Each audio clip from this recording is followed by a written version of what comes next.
Welcome to the Managing Violence Podcast, helping to make communities safer by providing education in how to prevent, prepare, respond, and recover from violence in all its forms. Your host is an expert in violence and aggression management. Here is Joe Saunders.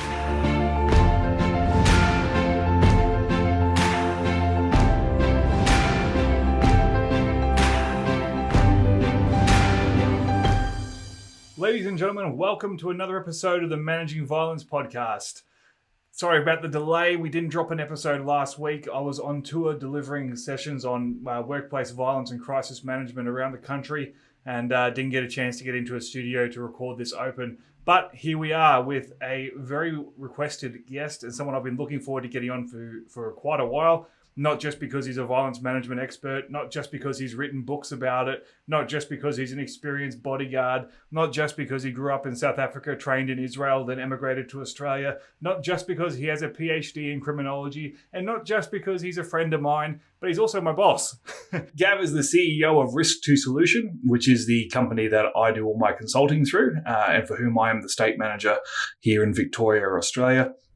But Gav is someone I've known for a number of years before I worked for him and has taught me a lot. So I really wanted to pick his brain and hear a little bit more about his story, particularly as it relates to his growing up in South Africa and quite violent surroundings, learning martial arts in that context, and then moving to Israel as a young man who didn't speak Hebrew and training extensively in Israel and getting certified over there as well. I think that's a very interesting story. And then his ongoing passion for martial arts as he moved into the corporate sphere and what he does now in Australia here, where a lot of our work is, yes, it's still to do with the management of violence as well, but we also work in safety, medicine, healthcare.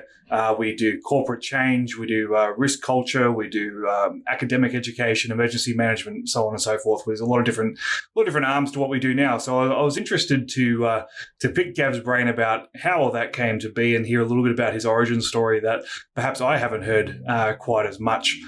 So just quickly, Gav has a PhD in criminology, specializing in the use of force when it comes to law enforcement and security operations. So he's uniquely qualified to have an opinion on this particular subject. He's a 7th degree black belt in Krav Maga and jiujitsu, and he is also a published author. His 2 books are Beyond the Bodyguard and Can I See Your Hands? Now, both of those are great reads. We talk extensively about Can I See Your Hands towards the end of the podcast. And Gav's also a very in-demand speaker. He's on stage pretty much every month of the year, doing conferences and keynotes, etc. So a really interesting guy, very prolific, very hard to pin down. As I said, I've worked for Gav now for a little bit over a year, just a little bit longer than I've been doing this podcast. We spoke right at the beginning about doing it. He was all keen to do it, and it's taken me nearly 12 months to get him to sit still for an hour and a half for us to actually record the show. So it's been a battle and an ongoing process, but I'm so glad we got there. Gav and I are going to be doing several shows together this season and next season, and we're also launching a new podcast, which I'll talk about at the end. So for now, sit down, buckle up, enjoy hearing a story of someone who's been there and done that in some very violent places and come out the other side with some learnings. So enjoy the show, and I look forward to hearing your feedback. Enjoy. All right, I'm here with Dr. Gav Schneider, who doubles as my boss. We're sitting here in a hotel room in nice city Melbourne, about to deliver some training over the next couple of days. And finally, after nearly 12 months of doing this show, I've been able to nail down the one person I talk to probably more than anybody else other than my wife. And we've actually managed to record a show together. So thanks for making the time to be on the show, Gav. Thanks, Joe. So I've referenced you on a number of other podcasts, especially when we've been talking to our mutual friend Gershon Ben Karen and our shared training histories there. But for those that don't know much about you, can you start off by just tell us a little bit about your story, how you got into martial arts and where that's led you? I'll go make myself a cup of coffee while we get into this novel. Thanks, Joe. I was a really sickly child and started training when I was about 5 or 6 years old. Originally with Shotokan karate and then Goju-ryu karate. and transitioned to a style of ninjutsu. At the time, it was called Gendai Ninjutsu, which is the system we've now taken over, which was created by Vernon Rosenberg and several other international experts. Vernon, who was a very experienced tactical police officer, really focused his intent on street applicability. And that was kind of the upbringing, growing up in South Africa, pretty violent place to grow up, and falling asleep at night hearing gunshots all the time, knowing that there were threats around the corner. Always kept a different level of reality to the way we trained. I got my black belt when I was quite young, started teaching when I was about 14. And I was almost the same height I am now, but much skinnier. Yeah. So I thought taekwondo and learning to kick would be a good thing. Yeah. So just quickly, with the ninjutsu that you were learning then, was that... Yeah, a lot of people, when they think of ninjutsu, they think of the American ninjutsu that was very popular in the 80s. Was that similar to what you were doing then, or was it much more, authentic or realistic, given that you're growing up around real violence? It started that way originally.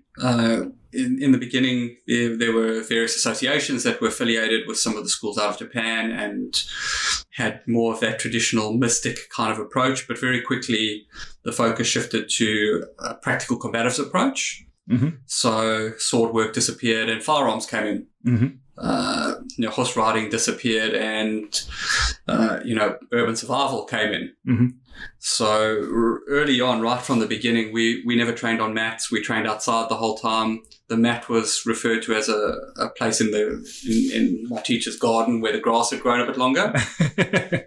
We'd go away on gushkus and training camps, and still remember I was probably only 11 or 12 years old, and we were learning camouflage and stalking techniques, and we had obviously crossed over the border onto someone else's farm, and that was the first time in my life I was shot at.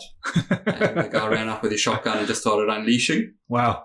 It was an interesting combat-focused way of doing things. It's authentic ninja training right there. Certainly was. I still remember Vernon's approach of, stop, stay down, it's never been more important. So for an 11 or 12-year-old, the message stuck. Wow, that's great. So yeah, very, very combat-centric in its approach. Yeah, so you started Taekwondo? I started Taekwondo under Master James Lee. Trained really hard at both systems. Took about 2.5 years to get my black belt in Taekwondo as well. Really enjoyed the athleticism in my martial arts career. While the ninjutsu was great and really good in terms of building me up and making sure that I understood the combative, Taekwondo was amazing in terms of learning to master my body and making my body do what I wanted it to do. When I finished high school, I had 2 second-degree black belts in either system. My year was the year that conscription in South Africa ended. Wow. Okay. So I was actually intending to go to the army because I didn't know what else to do. And for somebody who loved martial arts and makes sense. Had all of that, it was going to be a logical flow. Once the conscription cycle in South Africa ended, I thought, okay, well, let me go to Israel and join the army. Mm. And was referred by multiple sources, including Grandmaster Mickey Davido, who was one of the pioneers of judo in South Africa, to Grandmaster Dennis Hanover. Just to point out that, so Gav was eligible for military service in Israel because you're Jewish. Is that correct? Yes. Yeah. So as an 18-year-old arriving in Israel, my intention was to join the army. And in my head, I sort of had this career pathway of either becoming a Krav Maga instructor in the army or joining a special unit. Within a few days of arriving in Israel, I went to meet Dennis Hanover, who, for those of you who've ever heard of him or got to know him, is really a larger-than-life figure and really considered the grandfather of martial arts in Israel.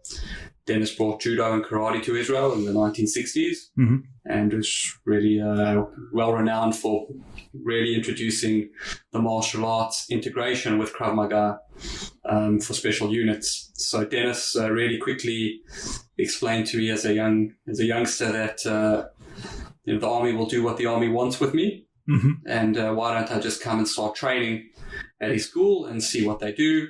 At that time, most special unit soldiers, particularly in the counterterrorism schools, and units were training with Dennis, the embedded self-defense instructors at Wingate, the Army's physical fitness center, were Dennis's people.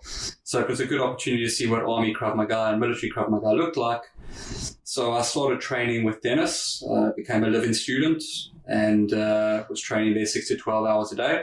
So did you have many live-in students? Because it's kind of that's a very Japanese thing, the uchideshi kind of path. It kind of just worked that way. And it was not intentional. I sort of just became an adopted son almost to a degree. Yeah. And started teaching there as well.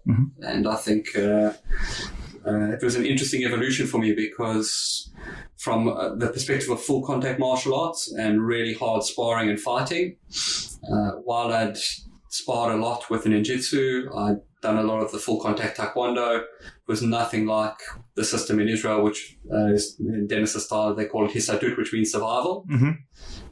Just to give you an idea, my first night in a class, Dennis called me up to the front, and at that point he was probably 56 years old.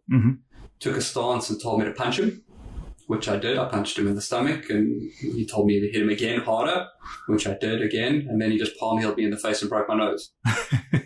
Sent me to the back of the class and wouldn't let me leave until the end of the night, 3 hours later. So that was kind of my first experience there. You're 18 years old, right? 18 years old. Very hard school of full contact. And how is that mentally? I mean, you're in a country where you're not speaking the language. Obviously a lot of people speak English, but you're away from home, you're on your own, and you come to train with this guy, and you've just had your nose broken on the first day. Yeah, it wasn't great.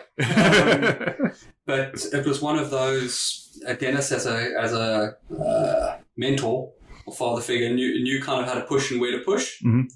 And within probably the first 10 days, I really did think, okay, this is not for me. Particularly the Kyokushin-based sparring that was going on there involved a lot of low kicks. Yeah. And I wasn't used to taking the low kicks. So it's a rough learning curve. 100%. So, probably there was a turning point maybe about 2 weeks into it where, you see in the martial arts movies where people kind of get broken and pushed and somehow come out on the other side. Wasn't a physical one for me, but it was a mental one of, I'm not going to break. Yeah. And some of those big motivators were, people before I had left, nobody had actually from South Africa, even though Dennis was South African, had been full-time living students like that. So for me, it was one of those people said you couldn't do it. I wanted to stay and do it. Yeah. So after the first 6 months, originally Dennis wasn't going to grade me, and that I'd come from other systems and had other teachers, and my loyalty was obviously to my first ninjutsu teacher, who I started teaching under. But he did decide to grade me towards the end of that trip. The moment is really clear in my head. He called me into his office and sat me down and literally said to me, boy, you're gonna sweat blood. So after Dennis sharing that my process was going to be quite intense to get my grading, that night we went onto the mat and did the normal 3 to 4 hours of training. Had about 2 hours sleep, and then he woke me up and we went down to their other school in Beersheba. And for anybody who's been to Israel, Beersheba is quite a rough area. And at that point, Dennis also had a contract with the municipalities in Herzliya and Beersheba, where every school kid would attend and do 3 sessions of self-defense with him. So what would happen is at 8 in the morning, on the hour, every hour, a new busload of kids would arrive, and they'd go through these 3 sessions. The sessions were usually based on the first part being more stand-up centric, and the second part being more ground centric, and the third part being self-defense. Okay. Dennis being Dennis, though, a lot of his teaching is more about life and discipline and respect, and the focus on what he does is also, Israel too being more centered around terrorism. The kids, it was amazing to see even then that you've got 8 or 9 year old kids learning how to respond to a terrorist attack. Yeah. And, learning how to respond to hand signals and how to crawl and how to take cover, which, in a lot of other first world countries, we think we'd be traumatizing kids. Yeah. There, it was just part of the school curriculum. Yeah, it's interesting. It's a conversation that we've had several times about the lucky, privileged approach of just training your first responders sort of is missing the point that the first responders aren't going to be the first ones on scene. The first ones on scene are the intended victims. I think this is probably a topic we'll talk about a lot as we move through our discussions, because throughout my career, this has been a critical reminder that it doesn't matter how good people like me or you Yet the truth is we're probably not going to be attacked. If we are usually capable. It's usually the people that aren't trained, who aren't ready, who are the easy victims. And it's really prompted a lot of the mission of my businesses and what we do and how we train to empower those. And as I've gotten older, when I was younger, it was all about training the fighters and working with special units and the guys who were tough. Now it's about trying to train those people and develop the skills in those who are most vulnerable, which is arguably a much harder challenge. Oh, absolutely. Yeah, and anybody can train somebody who's fit, ready, and has a combat mindset. Yeah. Taking somebody who is mentally not ready for it, physically not ready for it, and sometimes doesn't want to be there is a real challenge. All right. So let's get back to your story. So you're undergoing a grading? Yeah. So at that time too, Dennis, to his credit, for more than 20 years, every Friday would go and teach in one of the reformatories in Israel, which this reformatory particularly was all kids under 16 who were serious offenders, rapists, murderers, you name it. Wow. So I joined him for those sessions regularly, and it was fascinating to learn about how you can actually make a difference. And, while we would go and do those training sessions, in many cases, it was really a real example of tribal and herd mentality, where Dennis would literally get the alpha males to attack him. Yeah. He'd beat the crap out of them, and then the rest of them would listen. And this was a cycle that happened every Friday. Just to establish his pack, establish the place. His hierarchy. Yeah. And I once said to him, isn't this very frustrating for you? He said to me, the reality is if you make a difference to one of these kids, isn't that worth it? So the counter narrative was very powerful. But anyway, so at the end of that period, I got graded by Dennis, and then spent another 4 or 5 months traveling and training around the world. Went mainly to the US. Okay. Did 16 styles in 3 months. Wow. Was awesome. Training at Francis Fong's Academy in Georgia, which was they had Wing Chun, JKD, Filipino martial arts, training Hapkido and Judo, I trained with Jerry Rome, former world kickboxing champion, got into shoot wrestling for the first time. Wow, okay. When did you do shoot wrestling at that stage? Was this what, early? I went to to a place in Florida, this is mid-90s. Yeah, mid-90s, yeah. And trained with a guy named Berto Disuel. Okay. They're quite famous. There's the Disuel fighting family. Yep. And he was over in Japan fighting in the Shuto competitions from the early 90s. Yeah, right. Okay. So really big, mean guy. I still remember our first session. We did 500 jump squats to start. I also, on that trip, got graded, I think I got graded third dan in jiu-jitsu on that trip in the US. Then went back to Israel.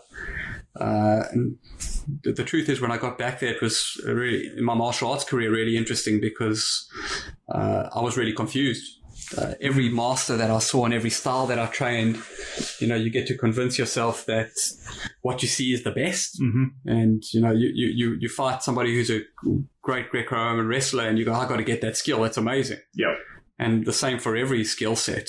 So Dennis looked at me and he gave me a lecture about what am I and what am I doing? Am I a fighter? Am I a self-defense guy? Am I this? Am I that? But at the same time, I then undertook a tactical firearms training program in Israel. Okay. And it was a really intense few weeks where I was 8 to 9 hours on the range and then 6-7 hours training in a survival in the evenings. And just pushed and pushed and pushed. Yeah. At the end of that trip, Dennis graded me a second dan. Okay. When I came back, I still remember also the night, I couldn't figure out, his school is one of the unique places where it used to be Sunday nights, all the black belts and above from around the country come and train and fight.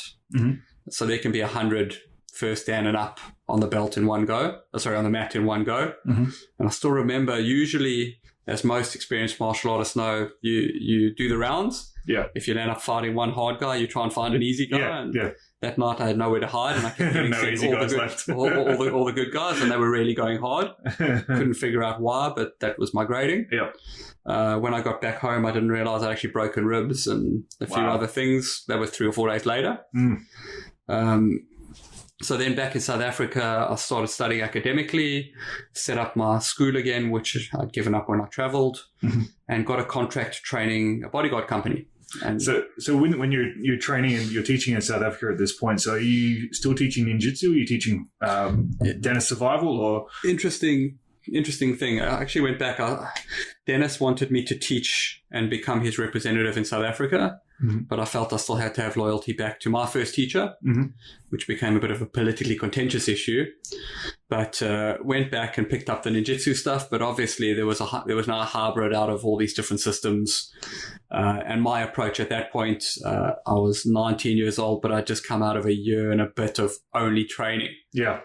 So you packed five or 6 years of training into 1 year, so. and my body was so conditioned, that in terms of where I was in martial arts evolution, there weren't that many guys in South Africa that were at that point. Yeah. So I got back into the taekwondo, went straight back on the South African taekwondo team. Actually went to fight in the World Cup. Lost my first match, I think 13-4. Because I kept punching the guy in the head, and then came back and decided that sports martial arts is just it's not practical to pursue sports martial arts and combatives at the same time. Okay. Yep. Particularly a style like taekwondo that's very sporting. Yeah. Yep. The rules are too limiting and it's too difficult to actually become combat effective that way. So it was a hard choice, but I gave up the taekwondo and then started looking around for what else was there.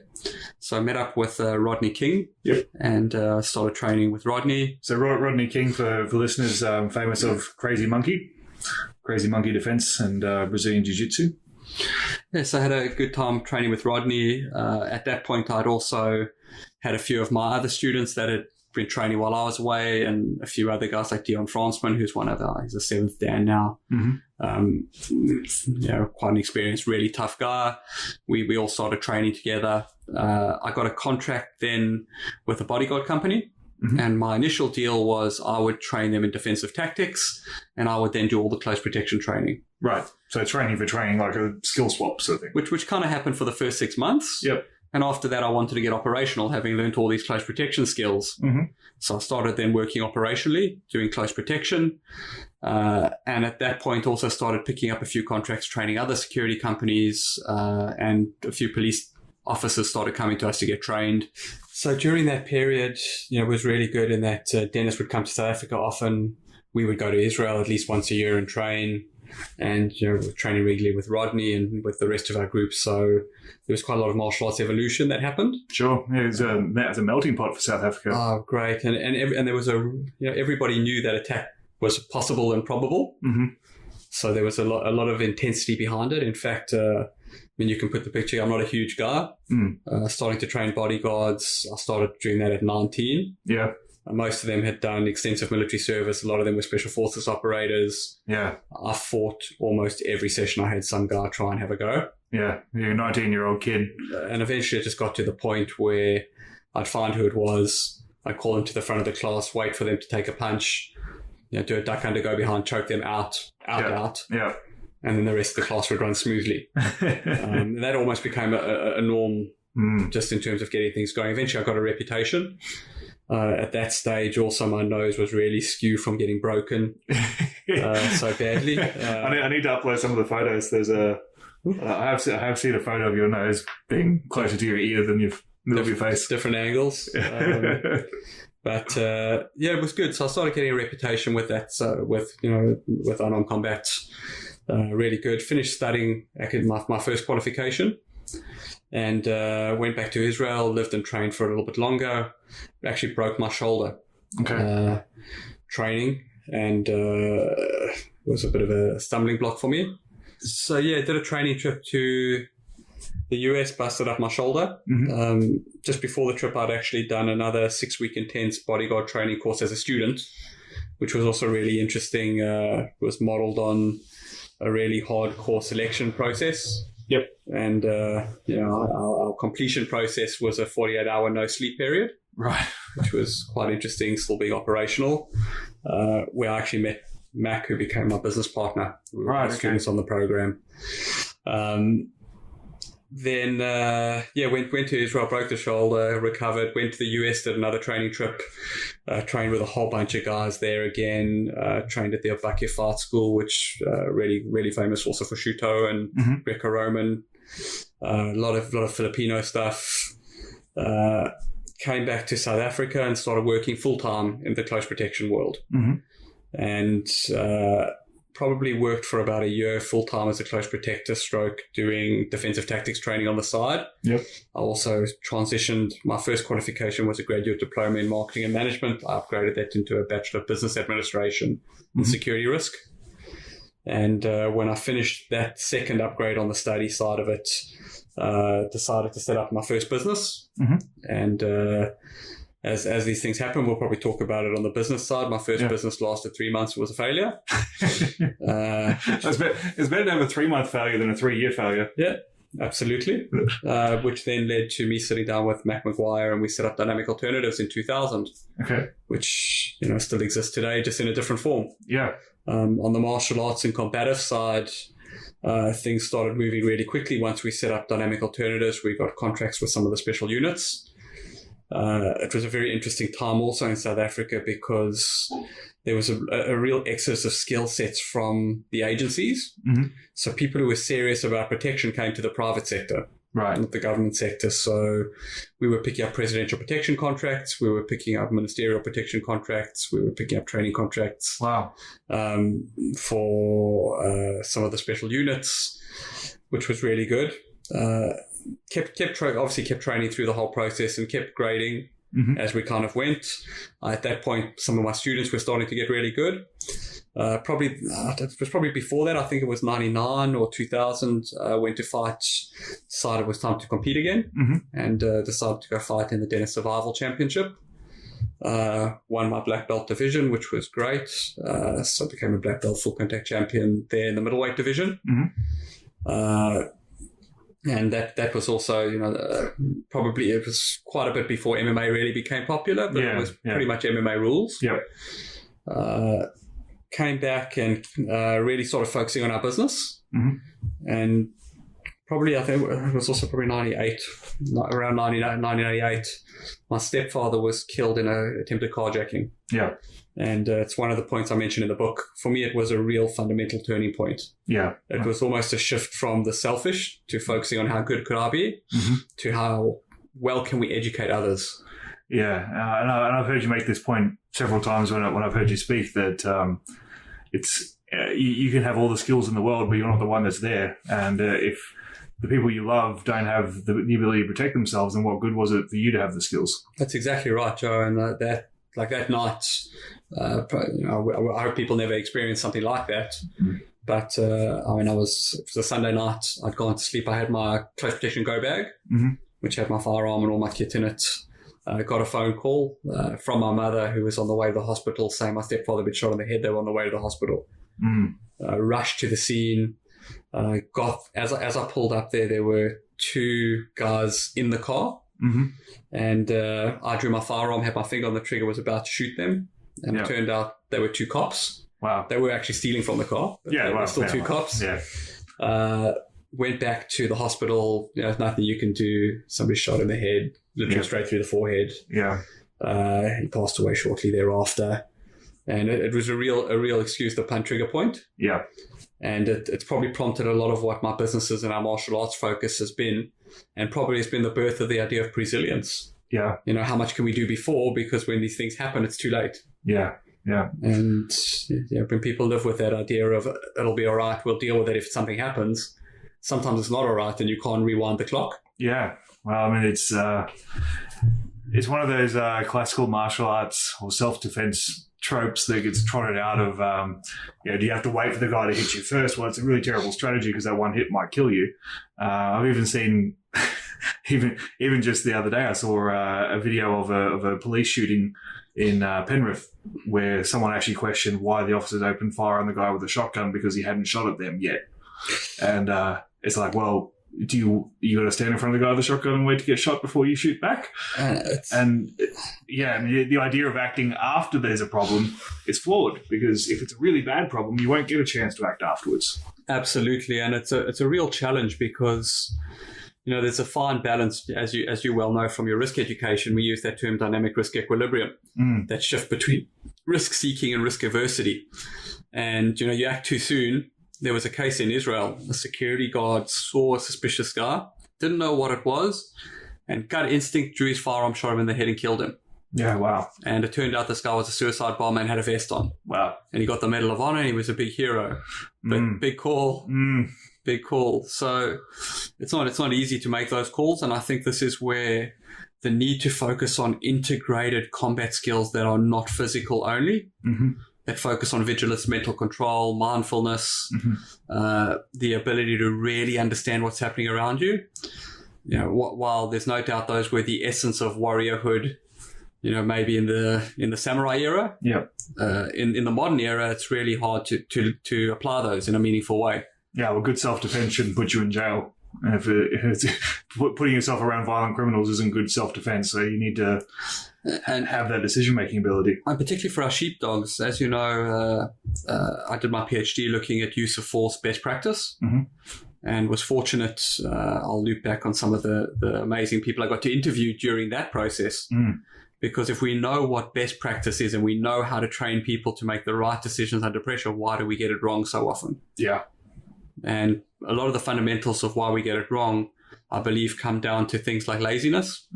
We don't want to put the work in to actually train hard enough to make sure we can make the right decisions. Yeah. Political correctness is another one. Yep. We don't want to actually admit the fact that there are bad people, and to stop bad people, we sometimes have to have people trained in a certain way. Yeah, there's a popular narrative in people that are privileged enough to live a life without violence that violence is never necessary. Well, my favorite one is violence never solves anything. Well, I don't know, but violence has solved a lot of things throughout human history, and sometimes it's the only solution to a problem if the problem's allowed to grow. And it's a harsh reality. Yeah. Which I think we'll talk about as we kind of move on in a lot more detail, because that question is something that has to be unpacked and understood by anybody who actually wants to make sure they can cope and thrive in a complex world, which is a mix of modern technology, but also a mix of animalistic behavior. Yeah. No matter what we do, we're still going to have people who behave in antisocial, unlawful ways.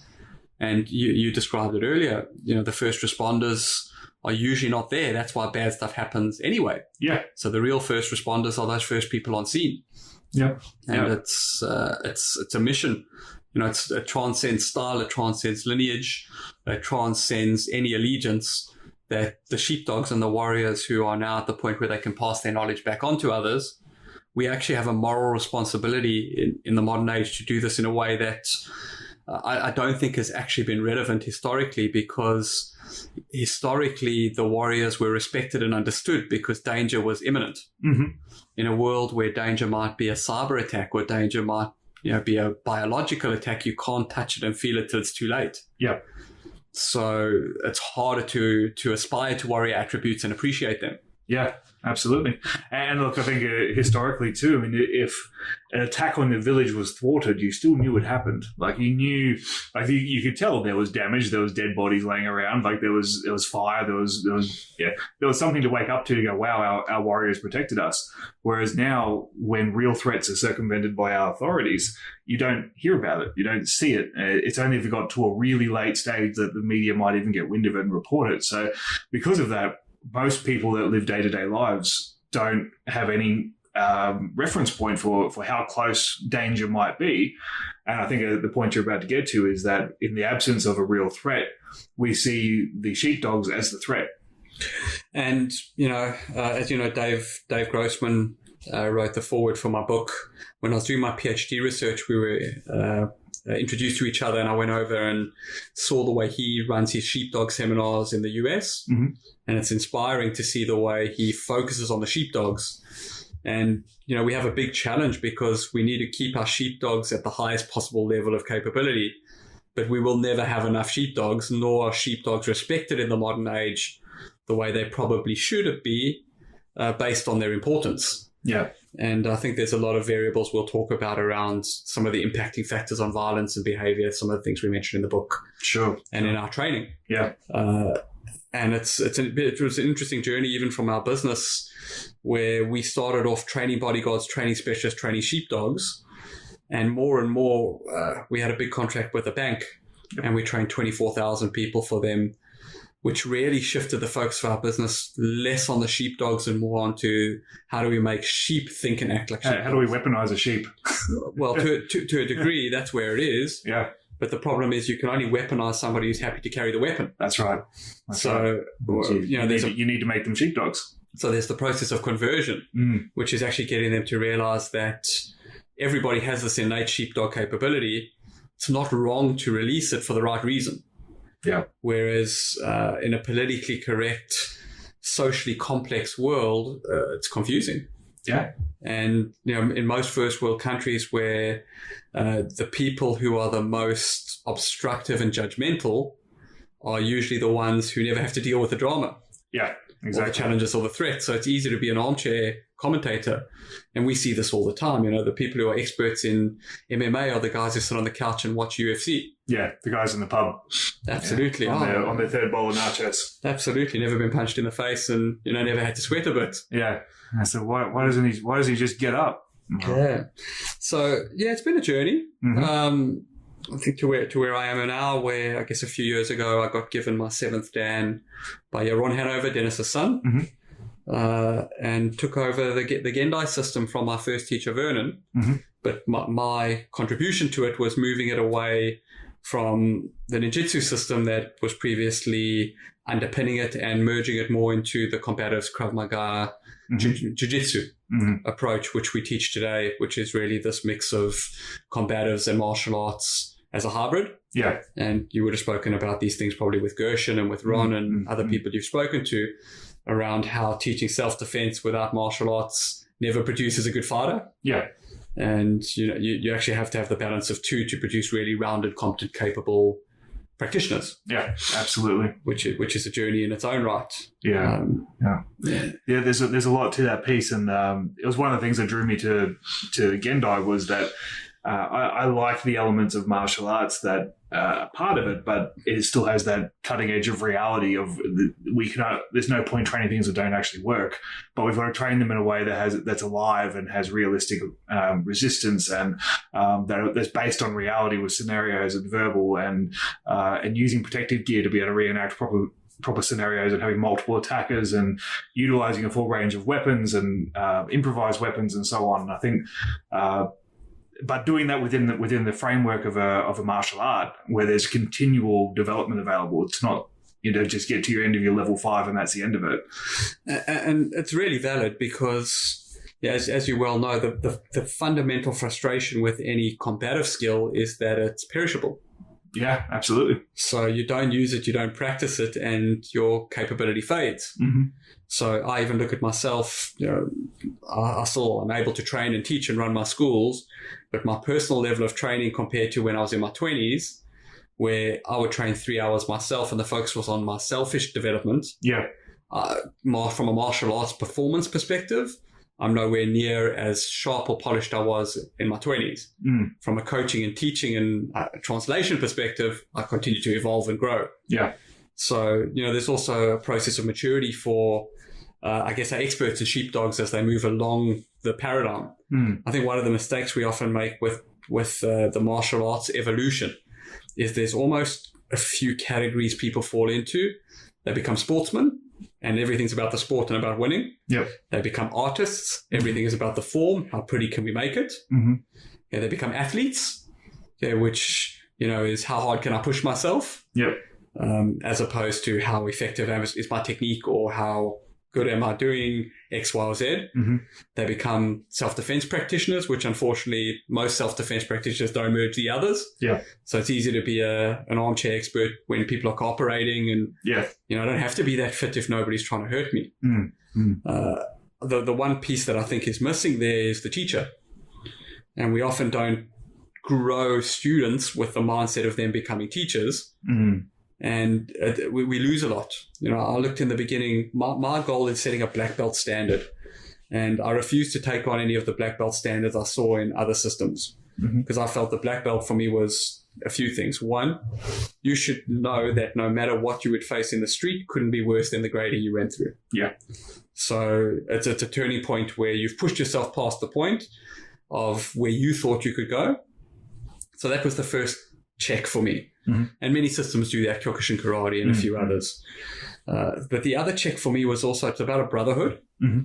And one of the things that's really important for me is, and it's always like black belt gradings are a very emotional thing, because you can see the people who already have done it don't want to let other people into their club.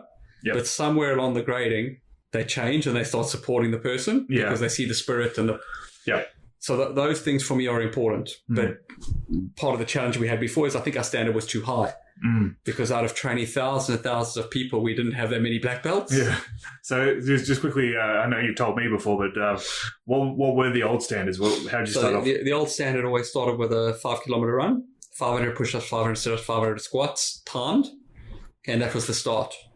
Then there was about 2 or 3 hours of technical, where you'd run through all the striking, so hands, elbows, kicks, knees, all the groundwork, all the throws, all the takedowns. You do this in different ways, in the air, on bags, on partners. Yep. You then have to demonstrate 4 of each option. So if we were saying wrist locks, you need 4 wrist locks. Elbow locks, 4 elbow locks. If we're talking defenses against a hook, you need 4 options.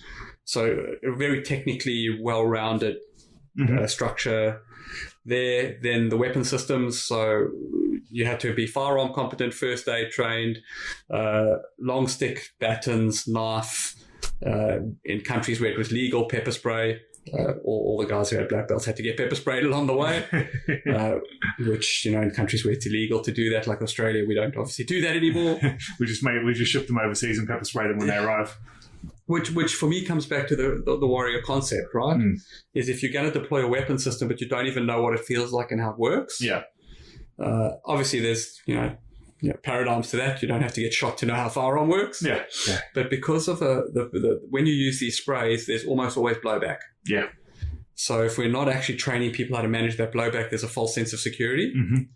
And then after that, they would have to do 9 fights, which were 2-minute fights each against fresh black belts. Yeah, right. So very intense. And those were like sort of a mixture of rules between MMA, boxing. Each round was different. Yeah. So, the guys would do a combination of, say, Kyokushin style sparring, then they'd do MMA sparring, then just wrestling, then just boxing. Sure. And multiple attacker work at the end. Yeah, wow. So very intense, robust. The guys who went through it knew, we were there. Yeah. I've since changed my perspective a little bit, saying that if our measure is that you should go through something harder than you'd ever have to go through in a street fight, and the other guys are willing to let you into the club, and you've got technical capability, not mastery, that's where the black belt sits. Yeah. So we were a little bit too harsh in where we had got to. I think we've realigned it better now. We still have where we need to, but it's not something that only 0.1% of the martial arts population can achieve. Sure. It's something I believe 5 to 10% of the martial arts population should be able to achieve easily. Yeah. And that 5 to 10% are the ones who will stick it out and take the 3 to 5 years or 3 to 7 years, depends on how they train, to get there. So on the martial arts side, and it's really important to separate the two, you can learn effective self-defense quickly, but you need to have enough repetitive drilling to be able to make sure it's instinctive so it works. Yeah. So it's also a lesson we've learned in training special units over the years. The initial thought when we'd get a group of special operators was, can we give them 0 to black belt in 5 days? And we used to. We used to go, here's your session on break falling, here's your session on joint locking, here's your session on this, that. They get 2 reps of everything, yeah. Where we've now switched it back, going, underpin it with the key fundamentals. And drill those fundamentals to the point you can do them without even thinking. Yeah. Then provide the options should the mental imprinting and subconscious focus be developed to the point you need it to get to. And that's something when I was doing my PhD research, and I sat down with Dennis actually, and it was very interesting to interview my mentor from a different perspective. Yeah. Much probably like you're learning. I know. We're having a completely different conversation now to what we normally have, which is, it's good. So Dennis said to me, one of his biggest regrets is often he'd get special units or special operators to train, but he'd think he'd have them for a day or 2 or 3 days, and they get called out on operation within 4 hours. So it's a valid lesson, and we learned that too, training some of the special units in South Africa. You think you've got all this time, and they're operational. So it's how quickly can you give the key ingredients when you get that short period of time, which is the same lesson we try to put across in the civilian work, but obviously the intent is different. So yeah, Joe, that's probably the journey we've got to now, where the Gendai system for me is a lineage in trying to keep what Vernon created in the late 1980s alive. Pay respect to my other teachers who've been numerous. And continue to evolve. As technology improves, as we come across different pieces of kit like Mark Belzer and Meredith with their full contact groin protectors. That stuff is awesome. We never knew about that or couldn't do that in the late 90s when we were beating the crap out of each other. So I think it's just, one of the big challenges now is social media, YouTube, online learning. There's a lot of benefit to it, but you can't develop the real capability to be able to defend yourself or manage violence virtually. No. And at the very least, you need someone to practice with, and you need to have a very acute level of self-awareness of your own movements and to be able to feel when something's right. And it's very, very hard to do unless you've got an existing background in something else. So. Well, I think the few pieces of, what are you training for? The old story is, if you want a black belt, just print yourself a certificate and go buy a black belt. If that's what you want, go get it. If you want capability, and skills, and I do see this. One of my frustrations, I think, is it doesn't matter what system, the more commercial it gets, the more it loses its essence to do this, because the motivation is how quickly can I monetize this compared to how do I grow people. And for me, this is, I feel I've been blessed in the ability to separate yet entwine my business and martial arts. So martial arts for me has always been my escape and my hobby. Sure, I make money out of it, but I think I've, even after teaching, I'm 42, even since teaching from 14, I'm probably still down on the money I've spent to get here. But, from a business perspective, when it is business, then there are the imperatives of how quickly can you transfer skill. What are the imperatives? What does the client want versus what should they have?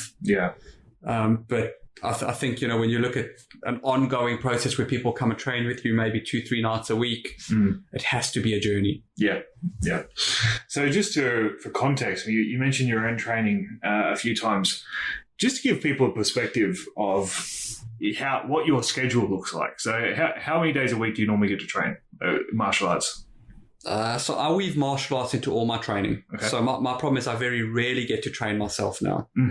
So every time I go for a run or every time I'm at the gym, there are aspects of martial arts in the training I'm doing. Without that, there's no way I would actually be able to maintain any level of competency. So how many flights do you think you catch a year? I fly 2-3 times a week usually. So, I mean, my schedule, as you work with me, I know. I want everyone else to know how they I mean, practically, I've got probably about 6 jobs. And I've got a family. Who all train, by the way. We all do train, yes. So I mean, Joe, on average, if I'm home in Brisbane, I'll always try and teach 2-3 nights a week. The way I teach now is I'll always make sure I insert a few repetitions for myself, and I consider that maintenance, not development. And it's one of the realities I've come to accept about this stage of my life, that it's about maintaining my martial arts capability for now. I was really lucky from the age of 6 through to 27. That it was all about growing that. But now I think also one of the lessons I've learned from a lot of my mentors is, from 30 on, it's a little bit about protectionism and what do you do to make sure you can train till you're 80. And that takes a lot of discipline. I've picked up a lot of injuries along the way, and I have a lot of challenges. Like I've got back issues and a few other things, and I want to train till I'm 85. So a lot of that now has been a progression. I refuse to spar or wrestle with people who I'm not comfortable with. I won't spar or wrestle unless I know I'm really warm and I'm comfortable in the environment. I refuse to get into situations where I might have to actually use force to prove a point. I had an incident before we set up this school, maybe 7 or 8 years ago. There was a guy who came, he was training, big guy, maybe 6'2", maybe 95 kilos. Yeah. Wrong attitude. And he was one of these bullies who every time you turn your back was just a little harsh with the students. And borderline disrespectful. Yeah. As you know, I don't believe you should come to martial arts school to learn respect. You should arrive with respect. Yeah. If you have to learn discipline, you're in the wrong place. Yeah. So we're quite, while we have this flow of traditionalism and respect, we don't formally enforce discipline in our schools, as you know. And this guy was just on the wrong side of that. Yep. And he caught me on the wrong night. And I remember I was demonstrating a shoulder throw. Okay. And midway I paused while I was explaining it. And the comment was, well, I can just choke you from here. And it was just the wrong night, and I said, go for it. And the next thing I knew, I had him on the ground, and I was eye gouging him and palm healing him, and blood flying everywhere. And, living in Australia, South Africa, that's okay. Israel in the old school was okay. It's not a productive way to move forward. And I actually said to myself at that point, not again. Yeah. If people come into the school with that attitude, we just ask them to leave. We don't have to alpha them anymore. We don't have to prove it. Yeah. It's a big psychological step, and you would have felt that sometimes in your own career. Oh, no doubt. Some those ones where you should be teaching people a lesson haunt you. Yeah. But and I quote Vernon. This is not excuse my language, but he used to say, I asked him at the age of 14 when I started teaching. When I was a kid, so I'd have men come in who, even though technically I was superior, could beat the crap out of me if they wanted. Yeah. I said to him, well, what do I do when these people come? I can't beat them, but I'm supposed to be the teacher. He said his advice, and Vernon was a unique character. He never believed in magazine changes, so always carried 3 firearms. It's a different... Yeah. So he was like, well, keep your set of weapons so that you can always up your force to stay on top, which has never really been my style. Yeah. But his ending quote on that was, if you try and waste your time teaching dickheads manners, all you'll do is waste your time, because there's many more. So even if you help one, you're not going to make a dent. Yeah. Yeah. And it's always stuck with me that, sure, you want to work with the people who want to work with you. And every now and again, particularly males, but occasionally females, there will be ego challenges. But if it's productive and you can work past it, fine. If not, let them go somewhere else. Yeah, absolutely. It's different to how we used to do it. In South Africa, very different. Yeah. Israel, very different. I mean, there were guys, it's different. It's softer now. But in the mid-90s, if you came into the gym in Herzliya with an attitude, you legitimately came out in a stretcher. Yeah, wow. That's how it was. So just to move the conversation towards a conclusion for part one, let's talk a little bit about your book and how that sort of plays in with what we do on a professional / corporate level. I guess let's take the story full circle where you've what you do now and how that came to be. I guess the shorthand version, so we don't end up with a 3-hour podcast. So the shorthand version, really, my first book was a bodyguard-centric book on how to be a good bodyguard. Again, something focused on the sheepdogs. As the business has grown, and it's part of my own journey, coming to Australia from South Africa after working in places like Equatorial Guinea and Mozambique and various other places, to realize the security threat and risk were so low here comparatively. What do we need to do that will add value? So broadening our horizons into offering things around the safety aspects, which for me were always entwined in the other operational environments, but in Australia were separated. Yes. Looking at things like emergency response and medical and health on the proactive side. And then looking at overall risk management, which really linked back, my PhD really pushed this aspect for me around decision making. And if we're so good at decision making, why do people make so many stupid decisions? So that's led me on a journey to explore decision making, which we've been fortunate enough to partner with Australian Catholic University and run a postgraduate program in the psychology of risk, which has given us a lot of insight. So our business structures now are obviously designed primarily to service corporates and larger government organizations, but we've also aimed at trying to help the individual. So we've got an online academy that covers all the basics we believe everybody should know from a situational awareness and prevention perspective. And that's where the book really focused. I wanted to make sure there was something that was down on paper that first and foremost actually took a lot of the great stuff other people had done and put it into a cohesive structure that we had been teaching. I don't think there's a comparison between saying, is my book better than than Gavin de Becker's book, for example? They're different. Yeah. They focus on different things, but aspects that he did, or, things that David Grossman wrote in On Combat or On Killing, all of these things I think have to come together in a toolbox. Yes. And the aim with the book was to really provide this toolbox underpinned by psychology. The first version of the book, we released a modified version. For those of you who really want to look, if you look inside the front cover, there's little R2. That means it's the second version. So this is Can I See Your Hands? So if you get the second version, you're in luck. The good news is all the ebooks and all the audiobook are based on the second version. But we needed to include a few things like some of the psychology aspects, like learned helplessness and conditioning were really important for me that we were missing. Referencing other experts like Rory Miller and a few other things I think were important. But also introducing the concept of what we're focusing on now, which is this idea of presilience. Which I know we're going to talk more about in some of the other podcasts. Yeah, so just as a preview to that, I'm going to be doing a part 2 and probably several other parts with Gav on a new podcast that we will be launching. I'm hoping around about the same time this comes out, so you'll be able to follow straight along. It'll be called the Presilience Podcast, and it's more focused on what we do on a corporate level as opposed to just the managing violence on this one. So if you're looking for part 2 with Gav, it'll be on the Presilience Podcast, which I'll link to in the show notes when this goes live. But yeah, carry on. Thanks, Joe. And then I think probably the last piece, just to summarize what we do now, I think it's really tied back to our corporate vision and our motto, which is protecting what counts.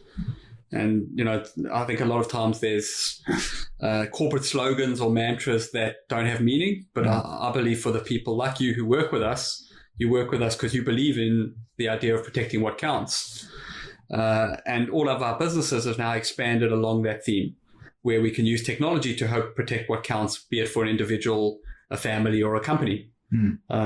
Whether we can use training, or whether we can use our consulting services, or whether there's other products that can make a difference, even if it's providing a paramedic or a nurse.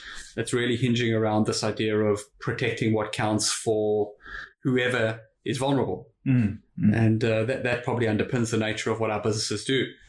And that's an ongoing evolution, as you well know. Yeah, absolutely. Every week we expand into a new field. It's a fascinating and challenging continual evolution. But as Gav said, we believe in the motto, and we do what we do because it matters. And all right, I think that'll pretty much do it for this particular podcast. So we'll no doubt have Gav back on in the future to talk more things violence. But in the meantime, if you want to get more of what we do, especially at the corporate level and risk management level, make sure you check out the Presilience Podcast, where Gav will be kicking off episode 1 with me. So until then, thank you for listening. Gav, a pleasure. Thank you, Joe. It's the longest I've ever had Gav sit still without answering an email in the 6 or 7 years that I've known him. So you've provided me with a rare treat as well. All right, thank you very much to Dr. Gav Schneider for making the time to come on the podcast. It was great to sit down and talk with him uninterrupted about his martial arts pedigree, which is not something that I've had a chance to speak with Gav about at length up until that particular interview. So that was a treat for me as well. Now, if you want to know more about Gav, you can head over to company website, which is www.risk2solution.com. So risk2solution.com. Head over there to check out what we do and a little bit about Gav. Also, you can pick up his books, Beyond the Bodyguard and Can I See Your Hands? Both of them are available on Amazon. And I believe Can I See Your Hands is now available as an audiobook on Audible as well. So make sure you check that out if you want to know or want to hear more from Gav. That was a real fun one for me. I hope you've enjoyed it as much as I did. We'll be back again next week. I can't wait to do it again. I'll talk to you soon.